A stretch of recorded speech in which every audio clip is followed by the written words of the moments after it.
How we doing, folks? Joe Value here for Cold Beer Sports on Monday night with 2 for Tuesday. Punchestown on tomorrow, and I give a big chance to a horse named Flagged in the 405, trained by Ger Lyons, ridden by Colin Keane. Priced up, best price 9 to 2, and generally a 7 to 2 shot. I think she's a big chance. Very well thought of. I remember watching her win her maiden in Limerick, and she beat a horse called Friendly, beat it well at the line, one of Aidan O'Brien's, and Shane Lyons was interviewed after, and he said she'll come on a ton for that. And she's been lightly raced since, and I remember him saying that he was a bit afraid that day because of the good firm ground, so maybe they're waiting for a bit softer ground towards the end of the year. That's possibly what it looks like anyway. She ran a big race last time in Leopardstown after a break, after being out for 63 days, and this run here now, she should be cherry ripe. I think she's 9 to 2, as I say, 7 to 2 generally. I think that's fair enough. The second favourite, Shahada, very ground dependent seemingly. If there's any cut in the ground at all, she's not half the mare, and the going at Punchestown at the moment is good.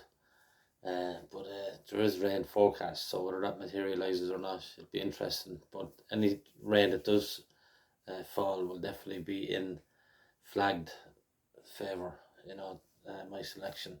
So that's Flagged in the 405 Punchestown. 1 point win there, solid chance for Colin Keane and Ger Lyons, who are going great guns as we know. And then my final selection is in the 720 at Wolverhampton. I know I said I was going to leave the all-weather off more often than not, but I just like this horse, Alfonso Carr,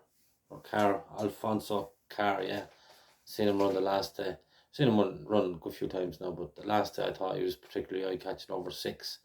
He got into a small bit of trouble. Tom Marquand wasn't that hard on him, but I stayed on really well to finish close up, and I thought the extra furlong would definitely suit. So that's Alfonso Carr. He's getting plenty of weight off the favourite. Richard Kingscourt rides tomorrow for Tom Ward, and it's generally 7 to 2 chances. A bit of 4 to 1 around. I think he's worth a point win as well. He's drawn 1, so he'll need a bit of luck and running, obviously, because he's a hold-up horse. But hopefully they go a good enough gallop there, and it gets him into a nice position early on. Yes, I'll go a point win him as well, and I'll go to point each way double. I think the two of them should be thereabouts. So that's basically it, and hopefully they run well. Thanks very much for watching and following and liking and subscribing, and hopefully we get a few winners there tomorrow, and we can kick on then for the rest of the week. All right, so Joe Value Cold Beer Sports on YouTube. All the best.